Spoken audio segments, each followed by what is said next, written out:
I am Esther Callahan, and this is On the Radar with the Minnesota Spokesman-Recorder.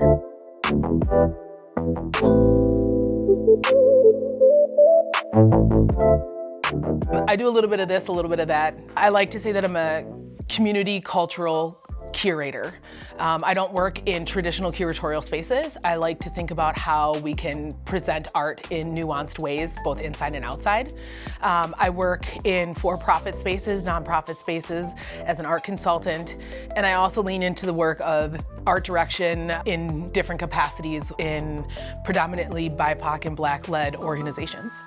There was a moment when I was little that I had a trauma in my life.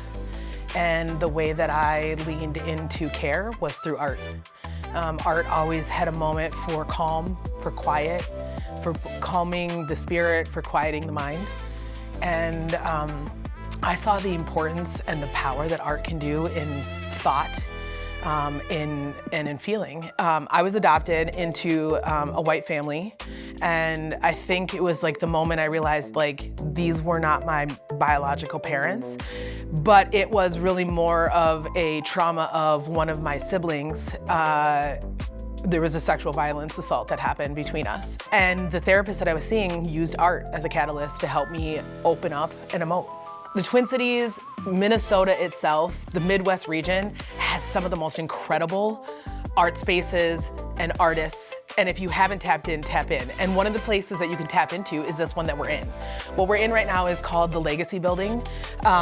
These phenomenal duo, Emmanuel and Fancy, have created a space for creatives to come in every kind of way, from curatorial to voice lessons, to band practice, to drumming, to painting a pot, to you name it, they've done it probably in this space. And for me, it's a hub. It's an art center that allows voice of the diaspora to exist in a way that doesn't apologize for existing. One of the goals that I have is this project that I've started building called the Black Collectors.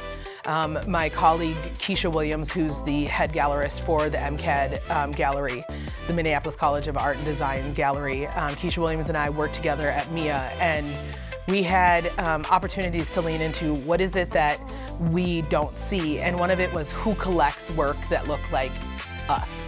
And we noticed that when we walked around the museum, like almost every name that was listed of who owned it or who had loaned it or who had purchased the piece didn't look like us. And so the best place to find me is on Instagram. Go to the BLK Collectors on Instagram. And we hope to showcase artists and that are of the diaspora and continue to show that we out here, we create, and come and buy, come and support.